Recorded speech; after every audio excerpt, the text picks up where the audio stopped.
All right. Good morning, good afternoon, depending on what time zone you're in. Today, I can't believe it. It is March 18th, 2021, and you're watching Kai on the Fly. We come to you every single week, Thursday at 10 a.m. Pacific time zone and all time zones in between. And I love bringing you just incredible tips, tricks, and hacks for the entrepreneur that's out there, or those that are budding entrepreneurs and just want to see what that toe dip in that world and see what things look like. And these are some best practices that I would love to have learned before I kind of took the big plunge and became an entrepreneur. And the good news is on this show, you're able to interact with us. So if you're watching us live on Facebook or on YouTube, you're able to write a comment and we can see it and bring it on screen. So please feel free to interact with us today. But I'm excited. We got a great show for you. I met this gal that I'm going to bring onto the stage here with you during lockdown. I mean, I don't think we've ever physically laid eyes on each other, but we see each other at least a couple, 3 times a week. And it's just been a blast to be able to get to know people in a virtual world. And we've become pretty close. She's an amazing, amazing woman and so, so smart. I mean, an MBA, grew up in the East Coast, came out here in 2000, and always was in the finance world, right? And took various roles with large multi-billion-dollar corporations all the way to startups. And definitely one of the sharpest people I've had the pleasure of meeting. She now owns a company, kind of kicked that corporate America to the curb. And she has her own business called Walking Lions Advisory CFO Services. And she really does a lot of like nut to bolts, but also helps people understand their finances. And we're going to dive into a little bit of that because money definitely can be a taboo topic for sure. So please help me welcome. We call her Jeanne V. Woohoo! Hey, thank you, Kai.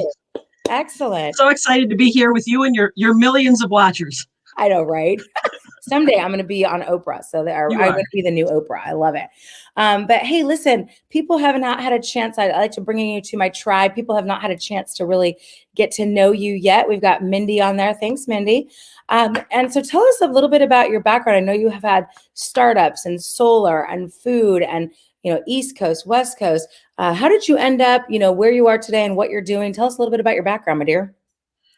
So I grew up in the Northeast in a small town in upstate New York, in Kirkwood, New York. Went to school there, and eventually I went to Syracuse University Law School. Got through 3 years of law school, passed the bar exam, and decided I didn't want to be a lawyer. Great timing on that one. And then got my MBA. Was working with a company, and they paid for my MBA. Really found I liked the business portion a lot more than the law. That just seemed to suit me much better. And at the time I got my MBA, the company I was working for was acquired by a very large multi-billion-dollar company who was headquartered out here in San Jose. So Flextronics brought me out here. They're like, I interviewed. Do you want to do it? Said, great. Moved out here. 2 months from the time I said, yeah, it's the time I had an interview to I was on an airplane moving out here, wondering what I was thinking of.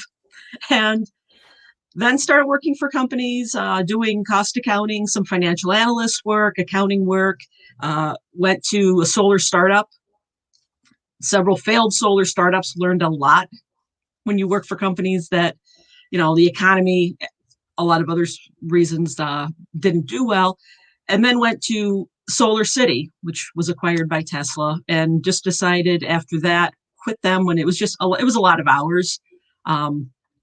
And great stock options, but a lot of hours. And then I ended up for the short term taking a job with a company that does meat for restaurants. And then just always with the plan of I wanted my own company. I just wanted to be able to set my own hours. And for me, it was preferably a virtual company. So I work with clients wherever they are, even before the pandemic through Zoom or whatever. And just being able to set my own hours and work from anywhere. I think that's why a lot of people are entrepreneurs. We kick that corporate to the curb because we're willing to work hard, but we want to work on our own terms and I'm a doggy mommy too. We want to work around our dogs, right? And I know you take care of your mom and help her out too. So it gives us that flexibility. and it's given you the opportunity to really focus on your passion, which I know has been really women in business and women in finance. And so why do you focus on women? Because we were chatting up about how a lot of us, we weren't, like my mom, she was a stay-at-home mom, but she didn't know anything about finances. So when she got divorced, she was in trouble, trust me. So tell us a little bit about why you focus on women and women in business. So mostly I want to focus on women because traditionally women have not been encouraged to understand their financial data, whether personal or business. And a lot of these women have fantastic business ideas. And what they do extremely well, but they don't really understand their financial data. And I was for a little while doing bookkeeping, and I've gotten away from that. And what I really focus on now and what I love doing is first helping them understand that data, but then helping them understand that data to plan long term and reach their goals. And when I want to look at them and help them reach their goals, it's both for business and personal, because we work for what our personal goals are. We don't work just to accumulate money. So it's really to help those women understand how those two connect and how to plan and reach their business goals, whether it be they want to grow to a much larger company, whether they just want to keep themselves small and just be able to pay for what they want in life, but really just help them understand it. It was interesting because I watched, this is totally an aside, I watched Grant Cardone's 10X conference this weekend, part of it anyway, and he interviewed Mr. Wonderful. And Mr. Wonderful, obviously from Shark Tank, and he's tough. And he said, tell us about what are your best winning companies and why do you think they are? And he said, hands down, my best companies are the ones that are run by women. Hands down. He said it's part of it is they are realistic in their goals and forecasting. They're willing to put in the work and they have great relationships and communication skills. So he's like, that is always a one up when I see a woman owned business, right? I'm like, wow, isn't that interesting? And then you and I chatted about there's a lot of shame around like money and making mistakes. And so I'll just be completely transparent. I got started my business part-time. I had another business and I quit that business that was paying really well too soon. And I was like hating it financially. I made another mistake where, it's a real business. I've been in my company for 20 years. There was a time where we got hit pretty hard with some, short sales and we got sold and all kinds of things. We're on the New York Stock Exchange and my business took a nosedive and I wasn't paying attention and I got in some serious credit card hell, if you will. There's been times where I classified they incorporated me and I wasn't paying attention and my accountant filed me the wrong way with my taxes versus what I was incorporated for. It cost me thousands. I mean, there's just so many. And so you're either going to be a warning, as Jim Rohn says, right, to people, or you're going to be an example. And I feel like, honestly, now that I'm on the other side of all of those, I'm both, right? I'm a warning and I'm an example. And I appreciate that you give women the space to make mistakes. And so I'd love for you to talk about mistakes and shame and all that piece around the money, because it's awful. It's painful. Well, I think, as business owners, a lot of times we think when we make a mistake, we're the only one. And it really is important. I don't know of any person, let alone business owner, that hasn't made mistakes with money. And, whether it's you go and buy something as soon as you get home, you're like, why did I buy this? To, some bigger mistakes that, like you said, with taxes. And I've talked to multiple business owners, and kind of the fortunate thing is your first year of business. Most business owners do not make a lot of money. And the reason why I say it's a bit fortunate is a lot of business owners don't stop and think about they need to pay taxes because they're used to the taxes being paid for them. And as simple as this concept is, it's still, there's so many things when you're starting your business that you're trying to do, you're trying to think of. This seems to be one that kind of just floats under the radar. So at the end of the year, they usually get hit with a tax bill that they weren't prepared for. Now, if you're not making a huge amount of money, the fortunate thing, as I said, it's not going to be a huge tax bill, and hopefully you learn your lesson with that small one. But I have talked to some people that have gotten hit that first year with a sizable tax bill.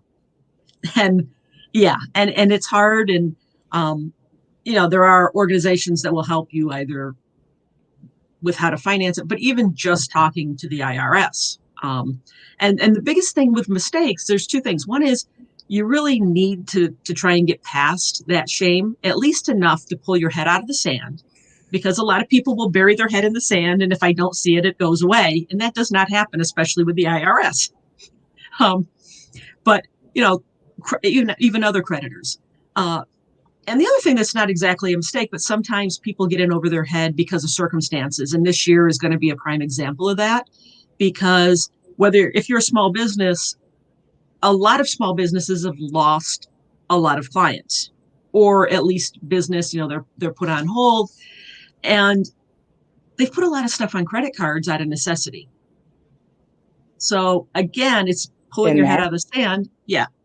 And how do you, and the word that a lot of people don't like, a lot of people don't like to look at planning, but you still need to plan. And how do I get out of this? What do I need to do? And it's really trying to take those mistakes and figure out how are you going to fix them. And it varies a little bit from person to person, and how much you have, what your situation is. And that's one of the reasons why when I work with clients, I really like to help them with their forecasting and their planning, but also then how do we take that and set up things like an emergency fund for both you and your business?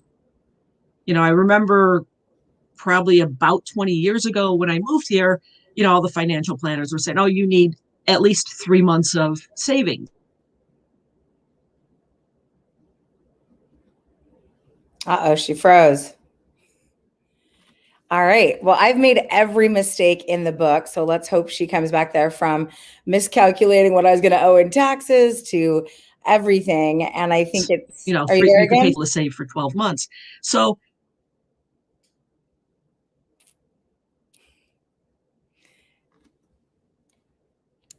I hope if someone could type in the chat if it's me or is it her. That would be awesome. It might be me. So we're going to continue on as soon as she comes back.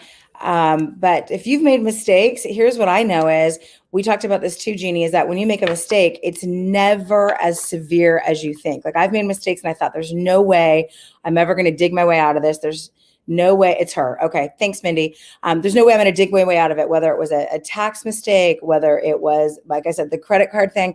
And it's never, ever as bad as you think it's going to be. You just got to face into it. Find somebody like a Jeannie that can give you a little bit of bite-sized opportunities to be able to clear up those mistakes, and know that when you make a mistake, that it's never going to be as bad as you think it is. Second thing I want to share with you on this too is that when for me personally on my finances, I have a financial mentor, it's in my company. He's out incomes me about 3 or 4 times. And what's really great is, find a mentor that's in either your space or your company that is doing really well financially, and see what you can do to get mentored by them. So a couple of things that he told me to do really recently, and Jeannie's back, so I'm going to put her here.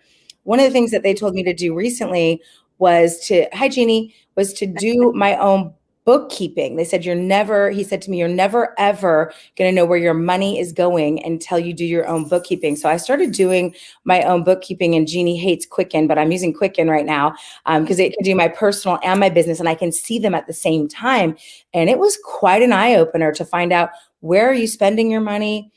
How much are you spending of it? Because when someone else is doing your bookkeeping, it's like it goes in a black hole you don't even know. So that would be one of my recommendations that have really helped me be an aha. And Jeannie, we had a bad connection and we lost you quite a while ago. So you were talking about mistakes, and most recently you were talking about goals, like how goals and your finances can work together. So let's hit that right now on the goal side.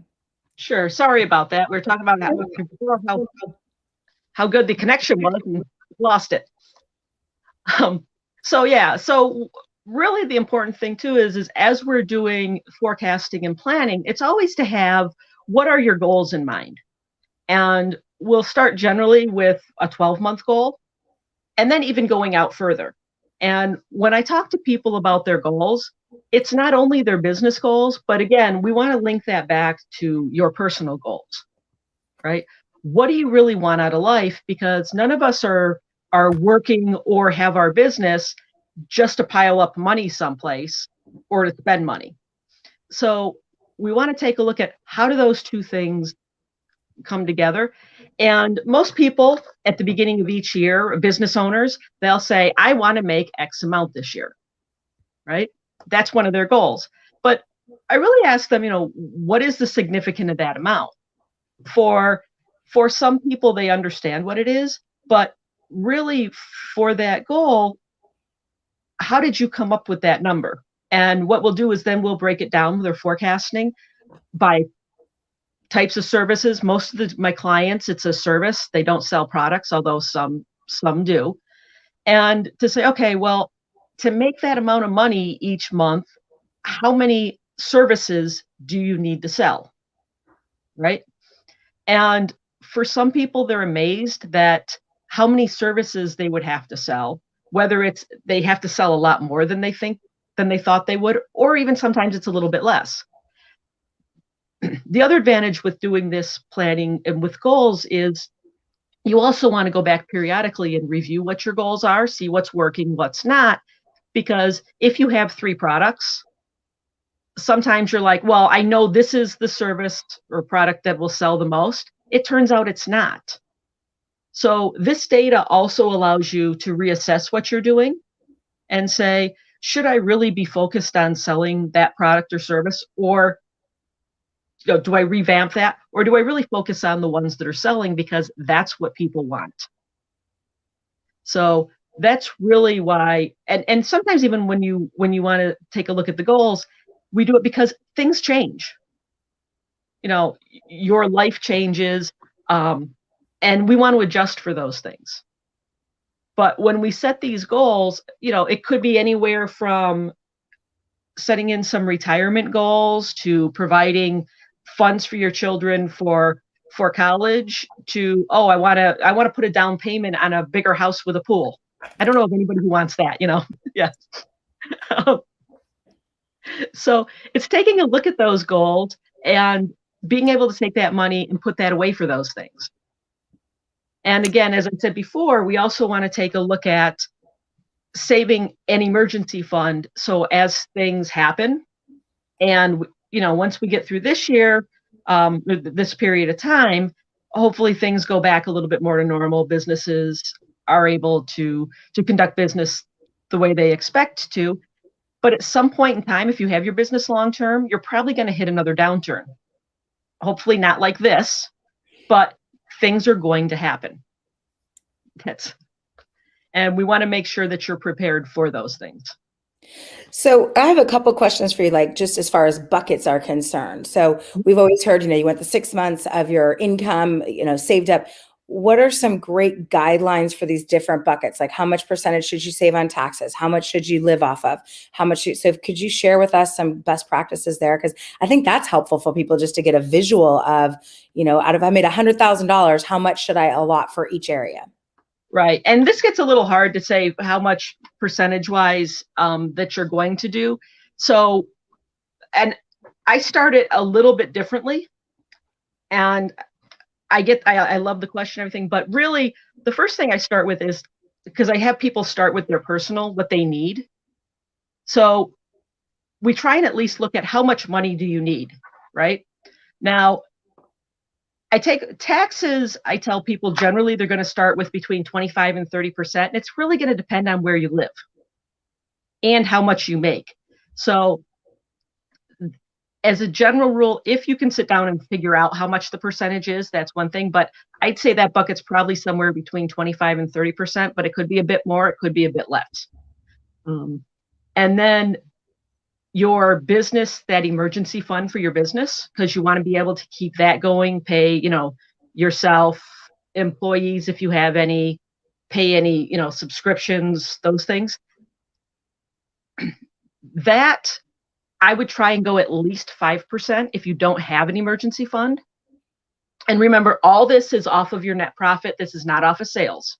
So Each month, pay all your business bills, because some people make the mistake of taking it off of sales versus what your net profit is for your business.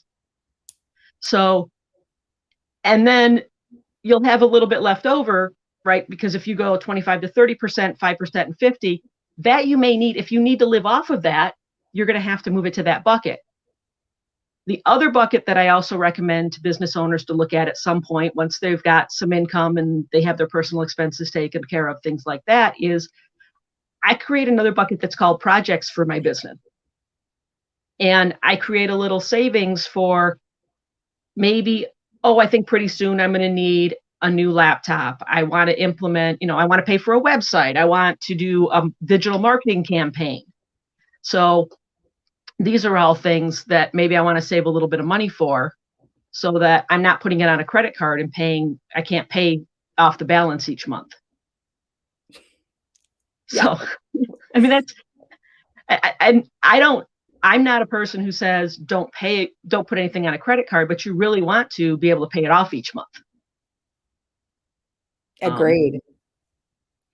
So yeah, the buckets will vary a little bit, but it's kind of a bottoms up approach for me, where you're trying to figure out how much money do you need to live off of. And that's going to vary from person to person. I know of some people who they have a significant other that makes the money to pay all the bills, which is a great thing to have. But not all of us do. So those are all things to consider. It's other sources of income as well. If you have annuities, whatever else coming in. So that's why it's a little, with those percentages, it's a little harder to say it as a general rule. Taxes are the big one that I could say, I'd at least, if you don't have any idea, I'd start with 25 to 30%. And then we talked about, and I've heard you speak several times, just about one of the biggest mistakes is like women just don't treat their business like a business.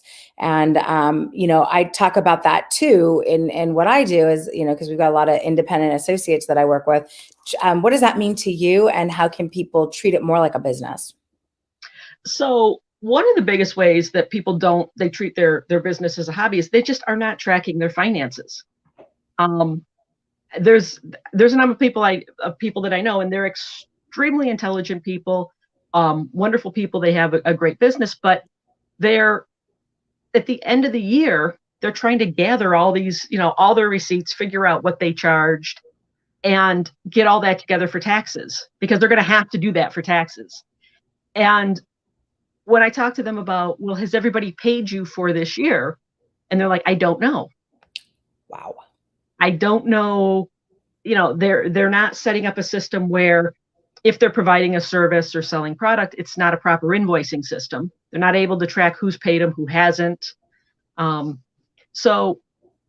then they're not understanding their financial data to be able to plan, because part of really owning a business is taking that forecasting, the budgeting, the planning, and putting all that together as well. And that's one of the things I try and do with small business owners, making them understand that, because it's the same thing as large companies. Large companies all do this. They plan, they have forecasting, they have budgeting, and then they go back and review at the end of each month their actuals to forecast or actuals to budget, and say, how did I go over what happened? And for them, it's to be able to pay their employees. So for a small business owner, it's so that you can actually pay yourself, and you have the money to live off of or do what you want. And again, this is all getting yourself to, I always tell people, we're trying to get you to the life you want to live. And whether it is that larger home, whether it's the vacations, you have the money for whatever it is you want, paying kids college, and for some people, the first thing is I want to, once the pandemic's over, or now that things are opening up, I want to be able to go out to eat 3 times a week. Or go to the movies. And, there are people right now that I look at their stuff and I'm like, you can't afford to do any of that.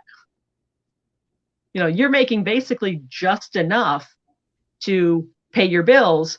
And the other thing is the reason why I do forecasting with people. 2 of the other reasons. One is, as the actuals come in, is, does your business have seasonality? Meaning you have really good months and you have other months that are not quite as good. And we can predict that, and we can plan for those things. Gyms are typically, one of the best things is at the beginning of the year, everybody's gung-ho to get a gym membership and work out, because their New Year's resolution is I'm going to get in shape. And there are other months that are not quite as good. And then part of that, and even for other business owners, one of the problems that they have is, if they have a really good month, and they haven't planned, and they know, okay, they have a really good month this month, the next 2 months don't look to be so good, they'll spend the money this month, not looking at the next 2 months. And then all of a sudden they're like, well, I don't have money to pay my rent. It's like, but you had it last month. And they're like, but I spent it. And it's like, but we need to plan this out so you know you can't spend that money. You kind of earmark that for your rent for the next few months. And, you know, I think most of us in one way or another, whether it's in personal or business, have made those mistakes where you haven't looked ahead. But that's one of the importance of planning and forecasting. And, you know, and I also try and plan and forecast with business owners, especially services, as you add clients, how much time is that going to take you? We'll try and do some estimates for that as well. So that, again, trying to get that life that you want, you're not all of a sudden I'm making the amount of money I want, but I'm working 80 hours a week. So good. It opens up options for people. And that's really what I'm trying to do, is to plan and forecast both with your time and with your money, so people have options. And when you have options, you have less stress. Yeah, and we're not taught this stuff in school. I mean, they took total finance out of it. You don't even know how to do a checkbook anymore, balance a checkbook. So, I mean, it just really leaves people that want to go this entrepreneurial route. Like, not only do you have to figure out all the systems, now you got to figure out how to market it and sell it, and now you got to worry about your finances. So I really feel like there's a fine line between what I was doing, which was just giving it to somebody, and they did it all, and I didn't even know it was going on, between then trying to be a do-it-yourselfer on your finances, which doesn't make sense either, and then kind of doing that in between. And so, you know, for me, it's been that in between. I want to look at it. I need to touch it more. I need to be more aware of what's going on. And then, of course, you know, doing the professionals to do the taxes, and then, you know, hiring some, like, basically you're a business finance coach. I mean, you're going to help them figure out how to do that. And your background's killer for that. So I love that. You were going to say something? Oh, no, and I would say one of the things, and a lot of business owners that hand off their data, and this is a very good point on as to why you really want to understand your financial data, is if you have somebody else doing it, that leads them, if you have no clue, they can embezzle from you so easily. And there are a lot of very, very honest, you know, bookkeepers and accountants out there, but there are also dishonest ones. And if you have no clue and are not looking at that data, you're much easier to be taken advantage of. Oh, yeah. I mean, I have a lot of friends in business that's happened to them, where they trusted somebody and, you know, they trusted the wrong person. So, you know, I'm excited for at least doing my bookkeeping for the first couple of years ever, and then, you know, giving it to somebody again eventually. But it's really eye-opening. So I think just really, like you said, pulling your head out of the sand, taking a look at really where you're at fiscally, getting some help if you need it in your business, like a Jeanne or somebody else, and then setting some goals and changing some habits and setting aside time to be able to really face into these things on a regular basis. I think that's what I took away from you. Yeah. Yeah. No, it definitely. This was great. Well, listen, I know we only have a couple minutes left, and I definitely want people to be able to engage with you, because, again, my whole goal is to bring some great, you know, tips, tricks, and hacks for the entrepreneur, or people that are thinking about being an entrepreneur, and what would that entail and how would that look. And so I bring some trusted sources of people that I actually know or have done business with, or trust their, you know, acumen and what they're up to. So I'd love for people to know how to engage with you further if they really wanted to. You can email me at advisorycfoservices@gmail.com. I go through my email all the time. So if anybody wants to, would like to, unfortunately, with my computer being down, I can't put anything in the chat. So I do apologize on that. I'm on my phone right now. I put it in the chat for you. Okay, thank you. So advisorycfoservices@gmail.com. Great. Because I know it seems like every time I do a show, there is something technical that happens. It never fails. It's pretty funny. So I put your information in the chat. Hopefully that was a great kind of eye-opening to what to do, what not to do, some best practices. And if you want to reach out to Jeanne, she's amazing. I highly recommend her. And just want to say thank you for the amazing advice and facing into some things that most people don't want to talk about. So thank you so much, Jeanne. And with that, yeah, go ahead. And I say thank you. It's been a pleasure talking to you as always. I love you, Jeannie. You're awesome. Love you All too. right, everybody. Well, thanks so much for joining us today. We'll see you next Thursday, 10 a.m. Pacific time, on all time zones in between, with another great interview. Appreciate everybody. Take care. Take charge. We'll see you over the top. Bye-bye. Bye.